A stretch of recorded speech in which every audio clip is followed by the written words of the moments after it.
Matt. Hi, Ross. How you doing? I'm doing great.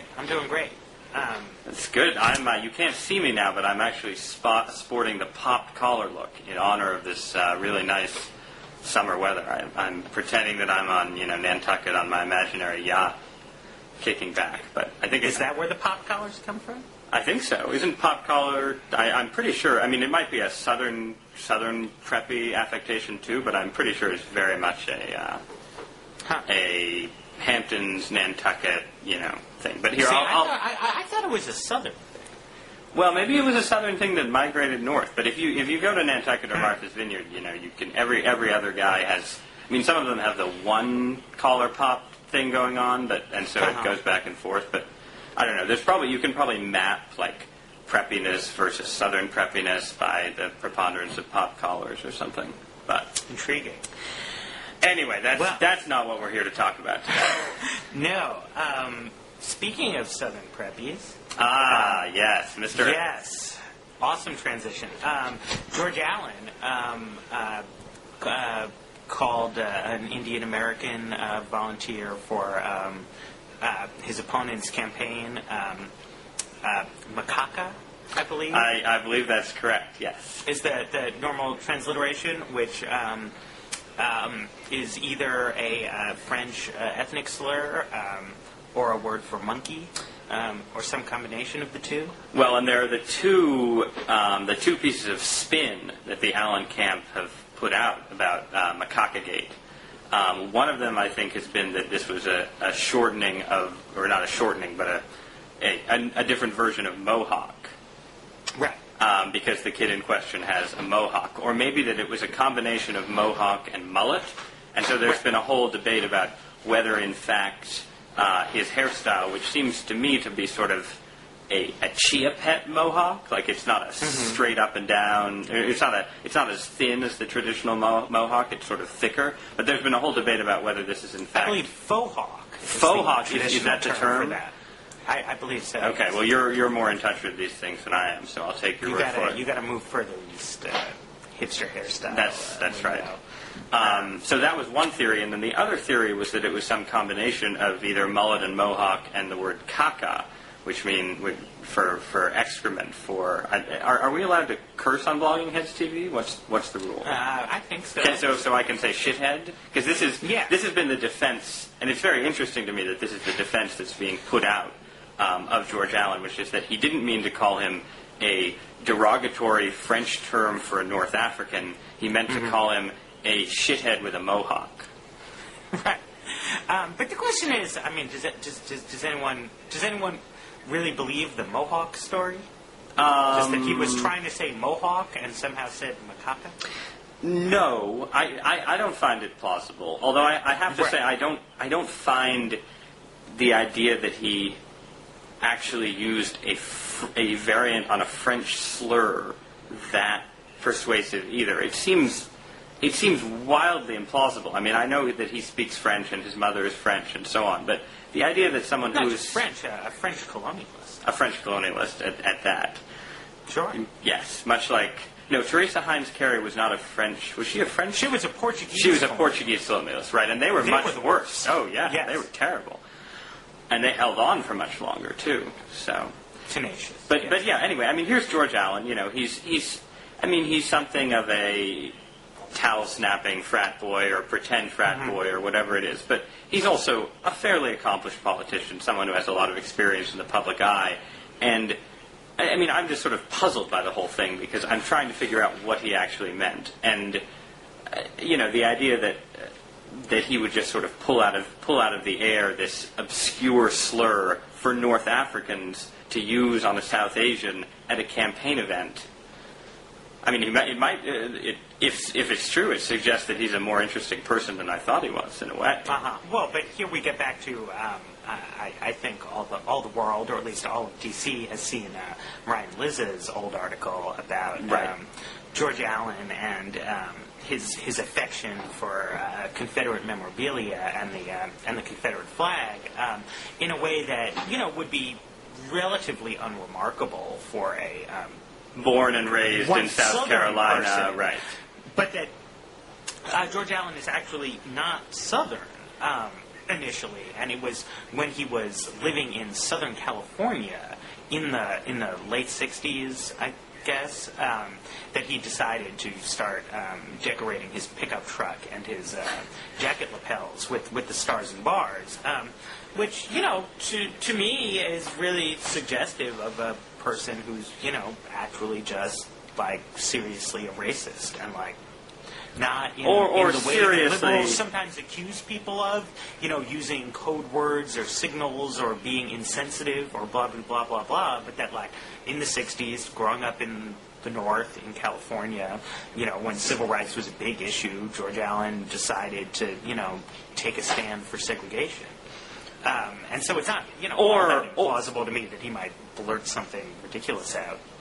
Yeah, although I think having read the Lizza piece, I'm skeptical that he was taking a stand for segregation so much as I think the question is which comes first, the racism or the I'll swear again, the assholeness.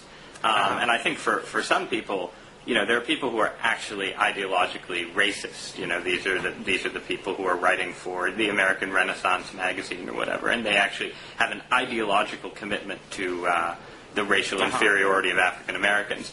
And based on Liz's piece, it seemed more like Allen was sort of your garden variety, obnoxious, rich SOB who sort of adopted racist affectations as a manifestation of his assholeness almost, which is, I mean, in a way, it's sort of hard to say which is worse, being a deeply committed philosophical racist or thinking, oh, it's fun to shock people by putting a Confederate flag on my... Right. And so this comes in line with the theory that George Allen was just trying to call this guy a shithead.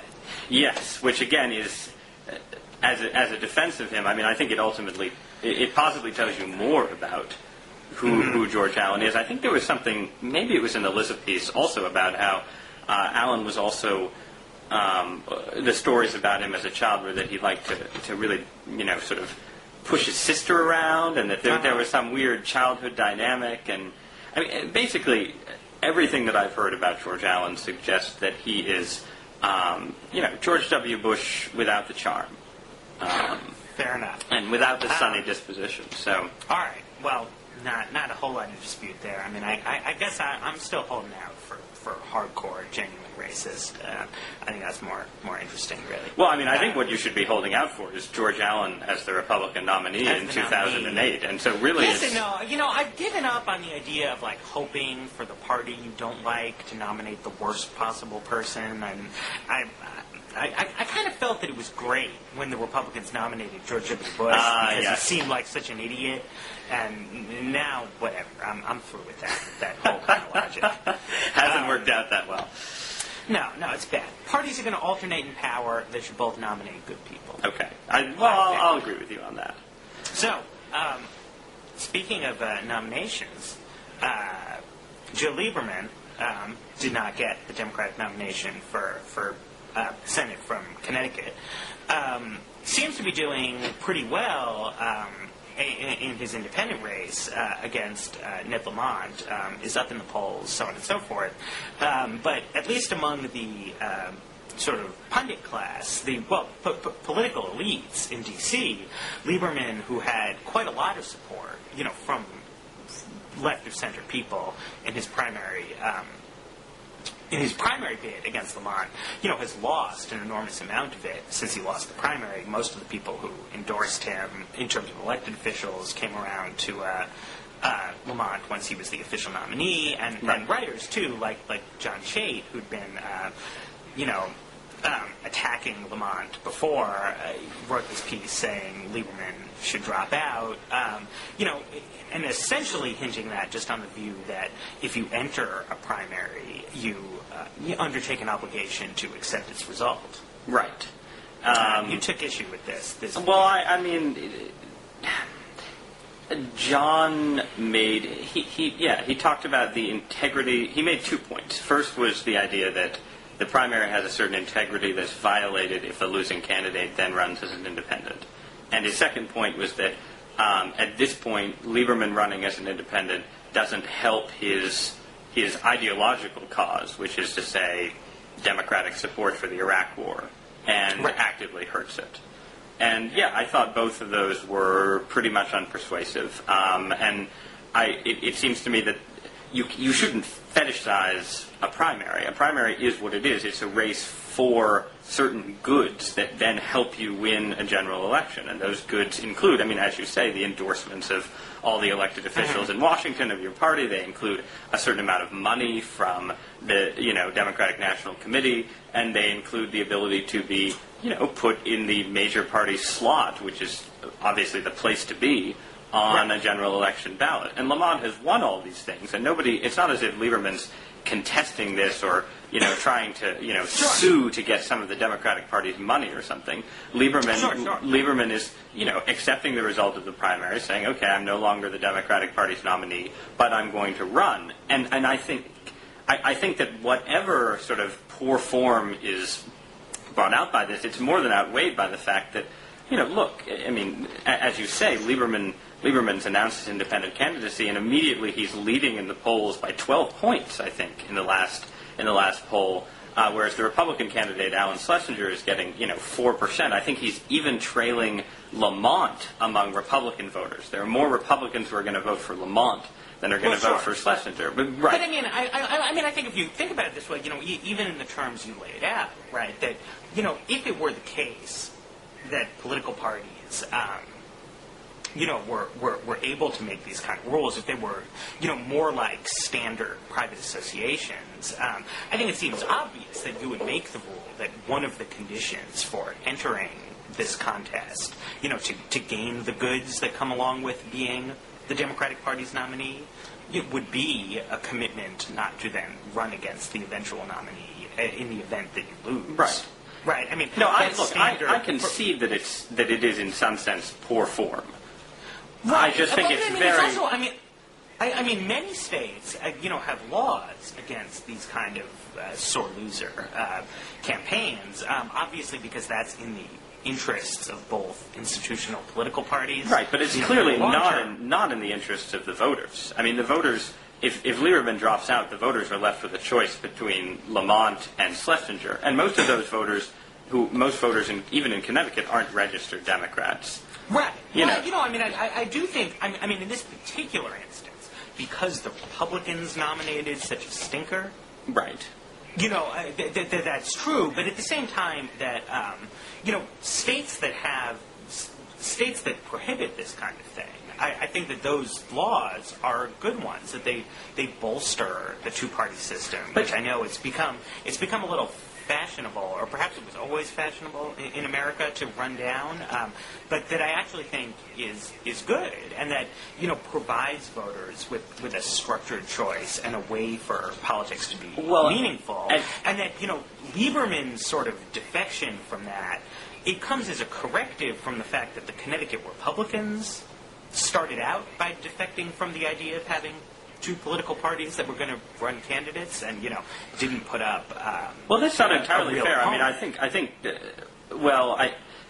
The Republicans did try, once it became clear that the Democratic Party was going to be contested and that this wasn't going to just be a cakewalk for Lieberman, they tried to persuade Schlesinger to drop out. I mean, it's not as if the Republicans were just trying to create a Lamont-Lieberman race. There was an effort. Oh, no, sure. They right. But, I mean, it's that before Lamont's challenge to Lieberman became clear, the Republicans weren't going to seriously contest Lieberman's seat. Right. I mean, look, right. I agree with you that I think that if Lieberman's challenge posed a broad-based threat to the two-party system, either in Connecticut or in America as a whole, I would absolutely be with you. And I'm completely on your side about the fact that the two-party system is by and large a good thing, and that people who pine for a third party and independent candidacies and so on are usually full of it. That said, I think in this particular instance, there's no larger existential threat to the two parties posed by Lieberman running. All it is sort of a small case of poor form in the service of the greater good of giving the voters of Connecticut a choice between two people who have, to be frank, very different positions on probably the most important issue of the moment. And I have a hard time seeing how that's a bad thing overall. I guess I'm willing to accept I'm willing to accept small deviations from the sort of rules of form in the two-party system when they serve a greater interest and when there doesn't seem to be a danger that they'll create a broader problem for the two parties. All right. And then I'm curious what you think about Chait's other point, which is that... Well, okay, so I think you were slightly misstating Chait's point, right? Which was not that Lieberman, by running like this, ill-serves Lieberman's cause, which is democratic support for the Iraq War, which is a cause that at the moment, pretty much only Joe Lieberman subscribes to. Right. What John was saying was that Lieberman running under these circumstances is bad for John's cause, which is the maintenance of a, in some sense, hawkish faction of the Democratic Party that is nonetheless critical of the Iraq War. More the Joe Biden and Hillary Clinton type of position. And that Lieberman, by running like this, has served to vindicate everything that, the left wing says about the DLC and centrist Democrats as a whole, and liberal hawks as really just Republicans. Since, the dynamic of the race, precisely because the Republican candidate is so weak, is that it's not really a three-man race, it's a two-man race where, in effect, Lieberman is running as the Republican candidate, or he's getting most of his support from Republican voters. And that this is serving to discredit the moderately hawkish John Chait's of the world. That argument, I guess that seems right to me, but the moderately hawkish Democrats deserve to be discredited. So. Well, and except that, I agree that that's more persuasive than what I thought Chait was saying. Mm-hmm. But again, by the same token, if Lieberman drops out right now, there's absolutely no way that this primary was anything but not only a victory, the most significant victory yet for, the left-wing, anti-hawkish Democratic faction. It seems to me. Lamont immediately becomes the giant killer who did knock off Lieberman and so on. Whereas at least, sure, if Lieberman runs and wins, people at Daily Kos and so on will say, well, yeah, this just shows that Lieberman's a Republican and John Chait's a Republican and the New Republic are all Republicans at heart and so on. But in terms of its practical political effect, it will show that even in a state like Connecticut, one of the bluest states in the Union, running as the anti-war candidate is in a general election is not a winning position. And it will vindicate, Lieberman has said again and again that, Lamont's anti-war views, his desire to bring the troops home and so on, are out of the mainstream. Now, I think if you look at polling numbers, that's probably not true. You're at a point where, 60% of the country says the Iraq War was a mistake, and there's large-scale support for bringing the troops home and so on. But I do think that it does say something positive about Lieberman's argument if he runs and wins or even, blows Lamont out of the water in Connecticut of all states. Well, all right. I guess we'll have to see. We'll see what happens. The other thing Lieberman says about his campaign is that if Ned Lamont wins, that's a win for the terrorists. Well, yes. No, look, I'm no huge fan of Lieberman. I'm certainly no fan of some of the ridiculous every terror act is connected to the war in Iraq rhetoric and so on that he's been spouting. I'll completely agree with you on that. But the terrorists, no matter who they're rooting for in Connecticut, seem to have been trying to blow up these airplanes in England, or at least we were told that's what they were trying. But now Andrew Sullivan thinks that maybe that wasn't what was happening at all.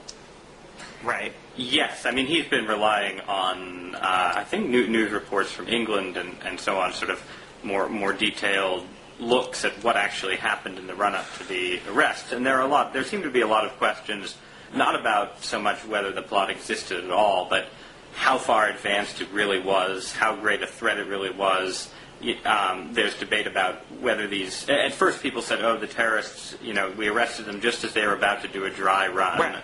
Well, now it looks like maybe only one of them was doing a dry run, and most of them didn't even have passports. And right, and I read on MSNBC they didn't have any plane tickets. Right. which would make it hard to get on a plane. Well, and then there's the question, and this is something that I think John Podhoretz in the corner said, oh, well, the only reason that Sullivan is calling into question the existence or seriousness of this plot is because there's evidence that a lot of the information, or some of the crucial information that came out, was produced under torture in Pakistan. Right. And so, but I read Podhoretz's post there, and it continued to reinforce my view that he's probably the least able conservative pundit out there. I mean, because he was accusing Sullivan of ignoring the munificent benefits of torture in this case, when actually what Andrew was arguing was that these guys had been under surveillance in England, that the British authorities were on top of what they were doing and didn't have any indication that they were making an imminent plot, and that then a guy who the Pakistanis were torturing did what people who are being tortured want to do, and sort of just started giving up information about, a made-up plot, and told them what they wanted to hear, that he knew about this imminent plot, and that was why they had been spurred to act so quickly and arrest these guys, was based on essentially bad torture-induced information out of Pakistan. right, although to be fair, it does, it would be something of a blow to the arguments against torture, not the philosophical arguments necessarily, but the practical political arguments, if it turned out that this plot were real, were incredibly serious, and the main way that we obtained crucial information was through breaking someone in Pakistan. Sure. No, that's true if that hypothetical, arose, but precisely what I, at least, would want to deny is that it's very likely that you really will break cases that way. And it seems to me to be the case. I haven't seen any indication that the initial leads here came from Pakistan at all. The Pakistanis seem to have gotten involved in a later date, at which point there was this dispute. What I was reading on... it was either Newsweek or NBC, because they had the same website. Right. Was that the British government had felt that there was no need to arrest these people yet, and that it was the Americans pressured them to act, and said they were going to do a rendition on this guy if the British didn't arrest him, and so on and so forth. And so they moved, but that the British authorities, wanted to keep investigating. In the way that I think responsible investigators do, because you could find out more information and further people that these guys might be connected to, or whatever else. So it seems to me that this highlights sort of further problems with the kind of, Dick Cheney vision of how you need to fight terrorism, which is that when you just have these hair trigger responses to things, you wind up not getting the best information you can. Yeah, we're still, I think, arguing a little bit in ignorance here, just because these people haven't even been charged yet. It's so uncertain how the information came out. I guess I'm a little bit less. I would like to believe the line that torture bad, but it doesn't work. I think clearly in many cases torture doesn't work for all the reasons you say, that it just prompts people to start spouting what they think the captors here, but by the same token, there are reasons why torture has been used so much by so many governments for so long, and I find it hard to believe that it's a practice where it never yields good information or so on. I think most likely it's a tool that has a certain kind of success rate, and often it leads to blind alleys, but often it doesn't. And sorry, I dropped my earpiece for a second there. So I don't know. I guess at this point I'm agnostic on all of this. But I guess I would say I wouldn't be surprised if it had turned out that perhaps not in this case, but that there will be plots that will be foiled by policies having to do with this sort of Cheney-style rendition and so on. And I do think that the people like Sullivan in particular, who are making the very strong anti-torture case, need to be prepared for that reality. And I think that it's a very tough reality to prepare for, because Well, I'm pretty unprepared for that reality, and I'm pretty confident. And I think that you raised a good suggestion, which is that it's worth looking at why it is that torture has been used for so much time, by so many different regimes, and so on and so forth. And I think that it's actually thinking about those factors that leads to the conclusion that it's not very useful. I mean, it's a useful tool for regimes which are trying to frighten and intimidate the population. Which are the instances you see used. I mean, you also see a lot of torture associated with paranoid regimes or sentiments, with witch hunts, be they literal or metaphorical, and desire for a kind of semi-ritual cleansing of the state, where it becomes really important to you to make people confess. Right. Which is something that, for example, I mean, Stalin. Right, he wasn't actually trying to get real information. In there was that, but I mean, it wasn't just that, like, he didn't. Because the Soviet Union ran intelligence services and it ran police agencies and tried to get information about people and what was happening. And they also tortured people a lot. But they didn't use torture primarily as an investigative tool. They used torture because the regime, for other reasons, wanted a lot of confessions to be the mechanism by which people would be purged. And torture is, I think, pretty clearly coerced confessions. Best way to Absolutely, coerce people into but confessing. by the same token, did use torture. I mean, it doesn't disprove completely the idea that torture works. That regimes use it for all kinds of other purposes. I mean, the CIA. I mean, if you look at the CIA, we assume, is using torture in the war on terror, or whatever you want to call it, and was using torture in some senses, I imagine, before the war on terror. And I'm not basing this on any hard and fast evidence, but just sort of being in Washington, knowing people who are involved with these agencies in different ways. I mean, that over its existence, the CIA has used extremely coercive interrogation strategies an awful lot. And I guess I'm just skeptical that, an organization like the CIA working for a South American dictator or so on, and it doesn't have an interest in just, sort of purely coercing confessions and so on, that if torture really never worked at all, that someone wouldn't have figured this out at some point and said, maybe I'm giving much credit to the CIA. Its torturing mode, was pretty literally working for South American dictators.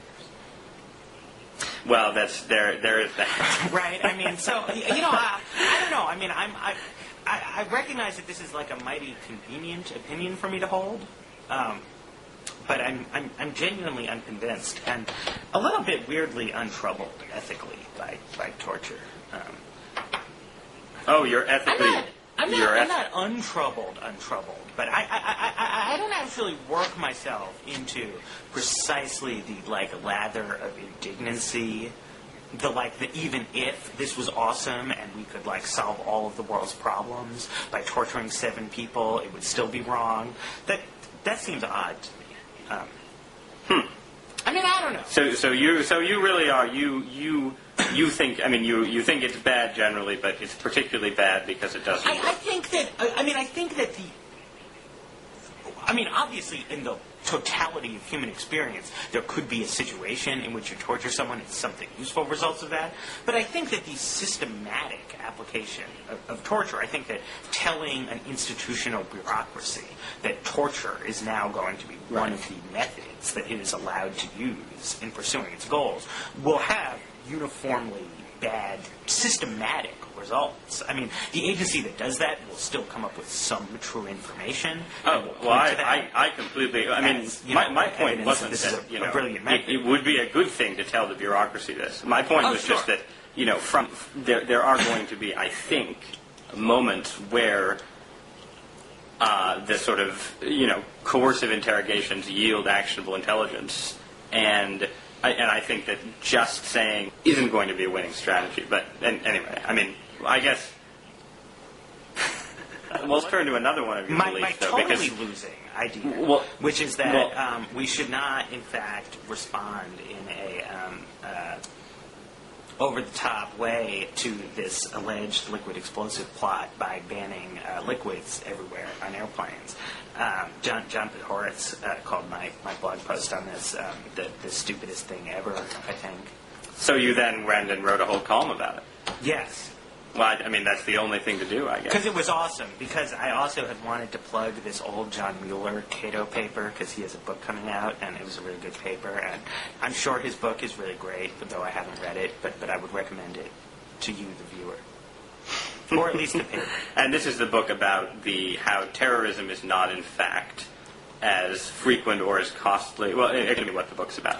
I mean, the book's or about the paper, at least. How conventional terrorism is both quite rare and not all that deadly on average, and that the biggest way in which countries are harmed by terrorist attacks is by adopting extremely costly countermeasures, such that the countermeasures are much...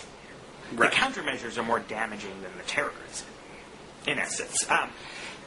Mueller also, I think, has just a broader idea that the threat of nuclear terrorism and various WMD things are overstated, which I tend to disagree with him about that, and I also think they're analytically somewhat separate issues. I think it makes sense to be pretty paranoid about nuclear bombs, but that he was right that saving some lives from terrorist attack every few years by means of introducing sweeping, economically very costly, giant social changes doesn't order in terms of how much loss of life they cause. Well, I would like to agree with you.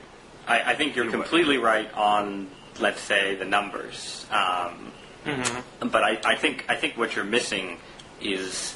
I'm not sure what to call it. It's not really the psychological impact necessarily. It's almost the politico-psychological impact of terrorist attacks. Right. I'll be very upset if there's a permanent ban on bottled water on airplanes. Right. My mouth gets dry on long-distance flights. They don't bring you the water often enough. I'm going to fly to Europe in a month to go 10 hours without water. It'll be overall... setting the overall convenience of millions upon millions of passengers against the extremely small chance that, as a numbers game, maybe you're right. Maybe these aren't steps that the government should be taking. I agree that obviously the impact of terrorist attacks when they happen is enormous. Because it matters a lot to people. But I find that it's just overly circular to argue in that way. That, if I'm saying with John Mueller that the biggest threat that terrorism poses is the threat of overreaction, that the most harmful thing about terrorism is the way people overreact to it. And then the reason I'm not supposed to make that argument is because terrorism's more harmful than I think, because people overreact to it. That, I would rather, in my, small way, try and encourage people to calm down. Although I will say, it's one of the things that's great about the Mueller papers. It makes the point that terrorism, it's not just like it's not as bad as you think. It's the number of people who get killed is utterly trivial. It's on a par with peanut allergies and accident causing deer. So we could easily take the risk of international terrorism and Al-Qaeda, the non-nuclear risk of Al-Qaeda, more seriously than we take the risk of peanut allergies, and still not get as freaked out about it as we do now. Yeah, I guess there are two points I would make. One is that it is a little bit circular to talk about, how we need to overreact now so we don't overreact later, but there is a difference between the mild overreaction that would be involved in banning bottled water and the huge overreaction that would follow from another successful 9/11. Right. And so in a way you could just say, well, yeah, it is circular, but we're taking the smaller one so we don't get the bigger one. Now, of course, if banning bottled water doesn't have any effect, then you're not gaining anything. Right. But the other point, too, is that even this is one of those cases where, you may be right, but no government when faced with, say, a plot against its airlines to blow them all out of the sky using bottled liquids, could fail to have some kind of reaction, because otherwise, Tony Blair's government, the next campaign, all his opponents would have to say is, look, there was this plot to do this, and the government and the airlines did nothing, and our security isn't any better. And they solved the plot. I mean, I would take a victory. But this has been a Democratic line of attack against Bush ever since 9/11. It's been a non-working line of attack. Well, there is that. Except that Bush can always say, well, look how I reacted. I started a war, and it's pretty hard to top that. Sure. I mean, in some sense, from a purely political point of view, it doesn't matter what the reaction is. You just have to be perceived to be doing something. Right, but that's why I do suggest in my column as a backup plan that you take anti-crime policies and just smuggle them in covertly. I'm all for putting surveillance cameras up places and pretending that's to fight terrorism, just because it all. Well, right, but a lot of people on your side of the aisle, for them, that's the worst kind of overreaction there is. But I mean, I think we've actually moved as a society from a point where liberals dramatically understate the problem of ordinary violent crime, and conservatives slightly overstate it, to one where both sides are now kind of understating it. But way more people are just murdered in perfectly normal murders every year in the United States than terrorism. Even in 2001, almost 17,000 people were murdered. Americans, as opposed to 3,000 at the World Trade Center. And I think that should still be on the national political agenda, even though it's not as bad as it once was. But I mean, the other thing I think is that, I find a lot of the sort of war rhetoric of the right about terrorism sort of unhelpful and annoying. But one way in which I think it might be turned to a more useful end would be in encouraging people to think about the risk of terrorism as something that should be greeted with this steely resolve, so to speak.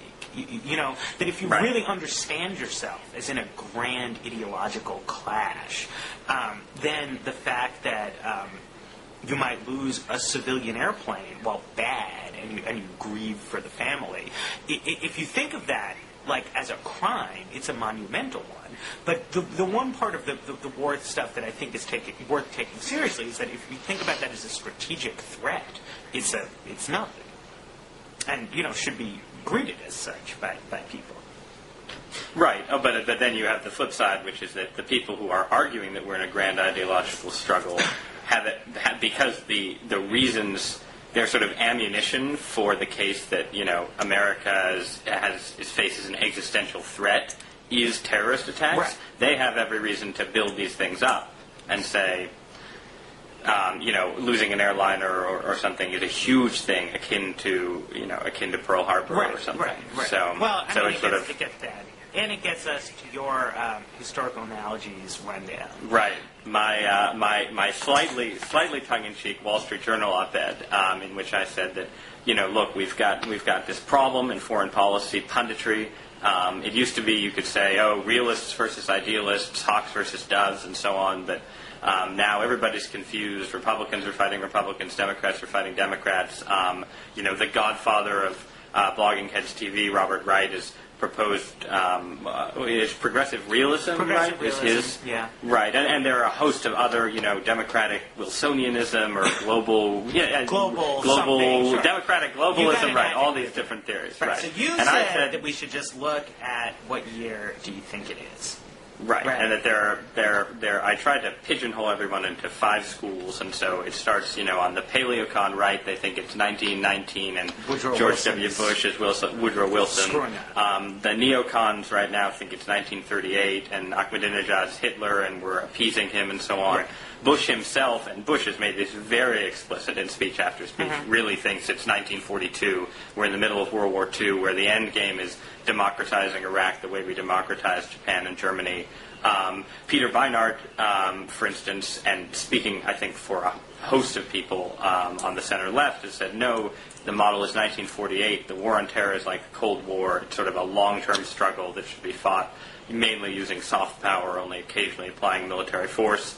And then the sort of the left of the Democratic Party right now are 72ists, and they think, no, Iraq is Vietnam, terrorism is a much smaller threat than untrammeled U.S. power, Bush is Nixon, we got to get the troops home, and so on. But now, so I do want to, take a bone to pick with your 72ist idea, right? Because unlike with these other things, it's that 48ers primarily, and to some extent 42ers and 38ers, accuse people like me of recapitulating 1972, right?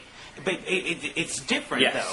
You don't see people on the left saying, oh, this is just like 1972, when the Vietnam War is, largely wound down by Richard Nixon. The public's turned definitively against it, and what we need to do now is, radically alienate everybody by, running George McGovern, right.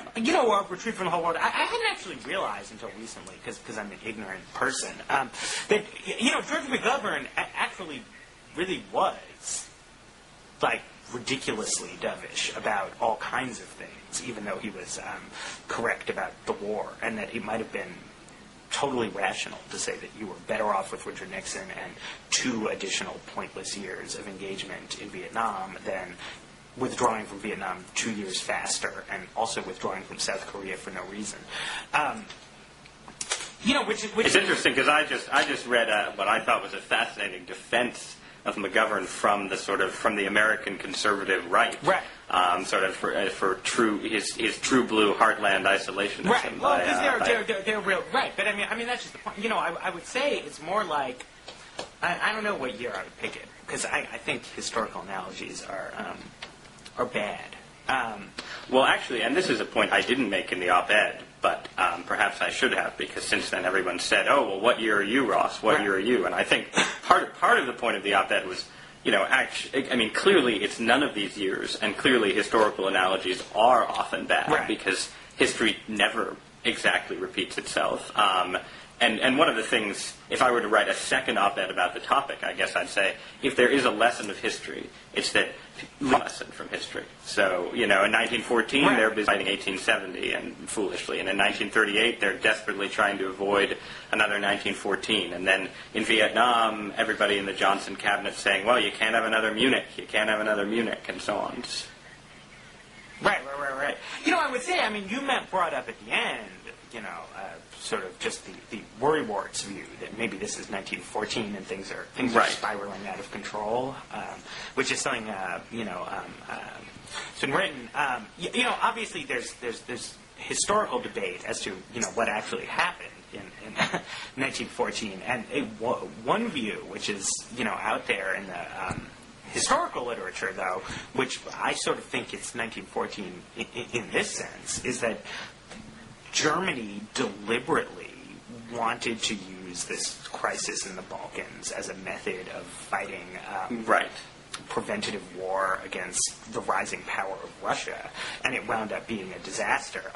Obviously, the Iraq War has not been a disaster on that scale, but there remain a lot of people, in this country, people with platforms who remain quite. I do think analogies are a little bit helpful there, not in the sense that the current situation is analogous to the other ones particularly, but just as a reminder that it's difficult to find historical examples of that kind of policy working out all that well. Simply because things are uncertain. There's a lot of risks inherent in this situation, and I feel like it's especially by the 38ers who tend to think not just that our current situation is like Munich, but that actually every situation the United States of America ever faces, they will describe that way. Because Bill Kristol said that Bush had sold out and appeasing China, in May 2001, and we were all doomed. I wrote a column for the Harvard Crimson saying that too, so I shouldn't be too critical of that line of reasoning. But yeah, in retrospect, that doesn't seem to have been quite right. I think actually, speaking of the Pentagon, Steve Saylor has a line that he attributes to the German General Staff, or sort of describe their way of thinking in 1914, and the line is, we must run any risk to be safe. And I do think that there's, obviously you're getting a sort of one-sided point of view, but like in Ron Susskind's The 1% Doctrine and so on, like looking at how Cheney in particular seems to have approached the post-9/11 world, that does seem to be the operating method. Right. It's like, the long-term risk is so great that we run all these incredible short-term risks that are, as you say, perhaps not risks that should be taken on, particularly by a power that's, in 1914, in 20 years, Russia will overshadow us. Right. And here, I'm not sure, I guess the argument is, in 20 years, first Saddam was going to dominate the Middle East, and then Iran will dominate the Middle East. Right. And I think that those... What we're talking about is Iran becoming the dominant power in the portions of the world that are immediately adjacent to Iran. Right, but they are also... Right now, it's a sign of just how powerful America is, that in the next door country, the United States is still at this point more powerful. I think it's clear that the rise of Iran in the wake of the Iraq War is just the kind of example of the inherent uncertainties involved in this kind of thing, the proclivity for things to have unintended consequences, and that, by getting rid of Saddam to prevent a single hostile power from dominating the Persian Gulf, we've actually made it much more likely that a single hostile power will dominate the Persian Gulf. Because, there was a natural Iran-Iraq antagonism and conflict of interest that had been existing for decades, and we, threw it all out of whack and have left ourselves without any friends. And also just that, Americans often talk, and it seems we often have talked for a long time, as if the Munich Agreement in 1938 was the only thing that ever happened in world history. Well, it's tough. History. A lot of stuff happens in world history, and you do need to pick a few salient points to think back on. Right. After I wrote that op-ed, I've received several emails from people saying that, actually this is the 30 Years' War and the U.S. is the Habsburg Empire. And I do think there's something worthwhile about, if you're going to try and draw lessons from the past, to sort of limit your sweep to the last 95 years. Oh, no, sure. But I just think the reason... World War II analogies are always popular because Everyone Hitler agrees. was unique, right. It seems to me. But then the American right, not any particular person, although an older person. If you looked back at the writings of Norman Podhoretz, I think you would find that it had been like Munich 1938 a half dozen times in the past 50 years. Hitler figures were a dime a dozen, and it's totally incomprehensible as to how the Munich Agreement ever came to pass, right? But the reason it was widely believed in Western Europe at the time that Hitler could be appeased and wasn't hell-bent on world domination is that people, even bad people, even aggressive nationalists, typically aren't like that. Yes. Although I agree with you in the general. I will say that I actually think it is. I hate the Hitler analogy, and not as much as you do, but a great deal. But I do think there is a truth there about Iran that may not have been true in a lot of other cases. Certainly wasn't true of Saddam, but that the current leader of Iran does have some of the elements of sort of nutty mysticism that are, I think, what you have to watch out for in world leaders, and were the defining feature of Hitler, and were what's from figures, like contained and incentivized and worked with in ways that, as bring a little more sort of mysticism into politics. And you got this with the Japanese, too, in their attack on us in World War II, which was a classic example. I wonder if you adopt this sort of weird kind of consciousness. And I guess my worry with Iran is just that, there is a party in Iran that has a great deal of power, that has this kind of weird and frightening approach to history. Now, fortunately, they're not as powerful as Germany was in the late 1930s, but it's a concern. Okay, well, So, I think we should wrap this up. Sounds good. I tend to disagree with that analysis, and I will say I read Ahmadinejad his new blog today, which is all too real. We'll put a link to it up on the sidebar. I found it. It's very humanizing. I see. Well, but I guess this is where I have no choice as a parting shot but to compare you to those foolish British noblemen who insisted that Hitler was just a guy who the Brits should work with. So take that. Sure. Well, I think the international brotherhood should welcome him with open arms. The Jews and the 12th Imam and all the rest of it. He also makes it clear that he really hates Saddam Hussein, which should be appealing to Americans. It's appealing to me. Right. All right. Well, on that note, thanks for chatting, Matt. Yes. Thank you. All right. Take care. Bye.